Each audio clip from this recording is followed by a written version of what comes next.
शिवानी एक खुश मिजाज और प्यारी बहू थी जो अपने सास ससुर के साथ एक ही घर में रहती थी। उसकी सास मालती देवी एक सख्त स्वभाव की महिला थी, लेकिन दिल की बहुत अच्छी थी। शिवानी ने हमेशा सोचा कि मालती देवी उसे प्यार नहीं करती और उसे अपने परिवार का हिस्सा नहीं मानती। एक दिन शिवानी की सहेली उससे मिलने आई।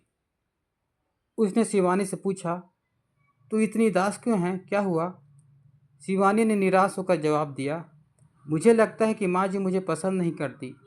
वे हमेशा मुझे डांटती रहती है और मेरी किसी बात पर खुश नहीं होती। सहेली ने सुझाव दिया, तूने कभी उनसे बात करने की कोशिश की? शायद कोई गलतफहमी हो। शिवानी ने सोचा कि उनकी सहेली सही कह रही है, लेकिन उसे हिम्मत नहीं हो रही थी। वह सोचती रही कि कैसे मालती देवी से बात करे। कुछ दिनों बाद शिवानी की छोटी बहन की शादी थी। उसे शादी की तैयारियों के लिए मैके जाना था। जाने से पहले उसने मालती देवी से अनुमति मांगी। मालती देवी ने थोड़े सख्त लहजे में कहा, ठीक है, लेकिन जल्दी लौट आना, घर के काम बहुत हैं। शिवानी मायके गई और वहां जाकर भी यही सोचती रही कि माँ जी ने उसे बस काम के लिए याद किया। उसने सोचा, क्यों माँ जी को मेरी कभी चिंता नहीं होती। शादी के बाद जब शिवानी घर लौटी तो उसने देखा कि मालती देवी ने उसके कमरे की सफाई की थी और उसकी पसंद की किताबें करीने से सजाई हुई थी। उसने देखा कि मालती देवी ने उसकी पसंद की मिठाई भी बनाई थी। शिवानी को यह देखकर बहुत आश्चर्य हुआ और उसने सोचा, क्या माँ जी ने यह सब मेरे लिए किया है?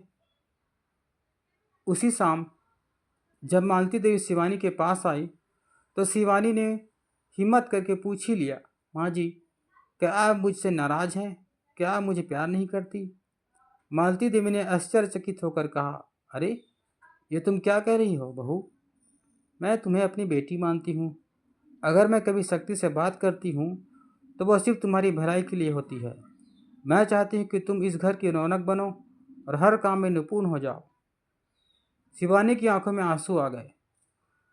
उसने मालती देवी के पैर छूते हुए कहा, माँ जी, मुझे माफ़ कर दीजिए, मैंने आपको गलत समझा।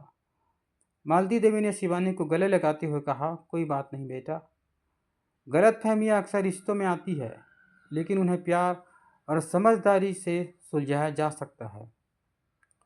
उस दिन के बाद से शिवानी और मालती देवी बीच का रिश्ता और मजबूत हो गया। शिवानी ने समझ लिया कि सास का प्यार और देखभाल भी माँ के प्यार की तरह ही होती है, बस उसे पहचानने की जरूरत है। कहानी का संदेश है, रिश्तों में गलतफहमियां आना स्वाभाविक है, लेकिन उन्हें प्यार और संवाद से सुलझाया जा सकता है। समझ और सहानुभूति से रिश्ते मजबूत होते हैं।